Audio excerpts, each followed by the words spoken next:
Corona vaccine విషయంలో good news చెప్పింది Oxford university. ఇంకా ఆ గుడ్ న్యూస్ చెప్పి 24 గంటలు గడవక ముందే రష్యా మరో తీపి కబురు చెప్పింది. ఆగస్టు 3న కరోనా వ్యాక్సిన్ రిలీజ్ చేస్తామంటూ రష్యా ఆరోగ్య శాఖ మంత్రి అన్నారు. ప్రపంచ దేశాలను వణికిస్తున్న కరోనా మహమ్మారికి చెక్ పెట్టడానికి రష్యా టీకా వచ్చే నెలలో ప్రజలకు అందుబాటులోకి వస్తున్నట్టు ఆ దేశ ఆరోగ్య శాఖ మంత్రి ప్రకటించారు. ఆగస్టు 3 నుంచి Russia, Saudi Arabia, United Arab Emirates టీకా 3వ దశ క్లినికల్ ట్రయల్స్ ను వేలాది మందిపై నిర్వహించినట్టు వెల్లడించారు. ఇప్పటికే తొలి 2 దశల క్లినికల్ ట్రయల్స్ విజయవంతంగా పూర్తయినట్టు తెలిపారు.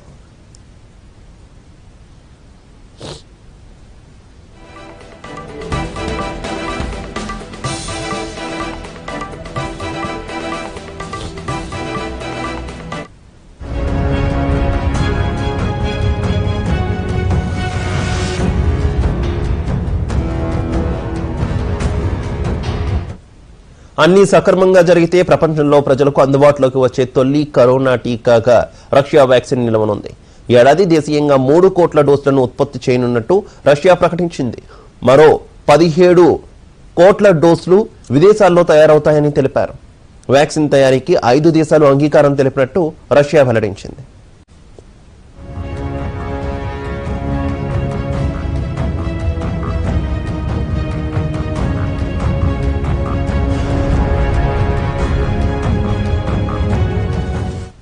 ఇక కరోనా మహమ్మారిని తరిమి కొట్టేందుకు ఆక్స్ఫర్డ్ విశ్వవిద్యాలయం రూపొందిస్తున్న వ్యాక్సిన్ విజయవంతంగా పనిచేస్తోందని తెలిసింది. ప్రయోగాల్లో ఈ సూది మందును తీసుకున్న వారిలో రోగనిరోధక శక్తి చైతన్యమైందని శాస్త్రవేత్తలు తెలిపారు. ఇది వారికి ఎలాంటి హాని కలిగించలేదని Lancet science journal editor Richard Horton వెల్లడించారు. ఈ వ్యాక్సిన్ తీసుకున్న వారిలో ఎవరిలోనూ రియాక్షన్ కనిపించలేదని వెల్లడించారు.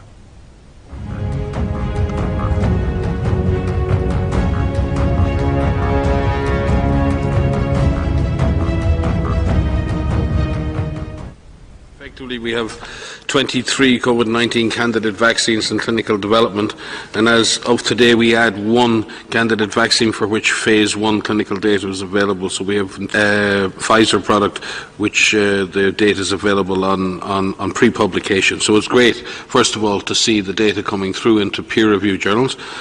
I think the data is very new. We do welcome the study and congratulate our colleagues at the Oxford University's Jenner Institute and the Oxford Vaccine Group and obviously our colleagues at AstraZeneca for getting this data out there.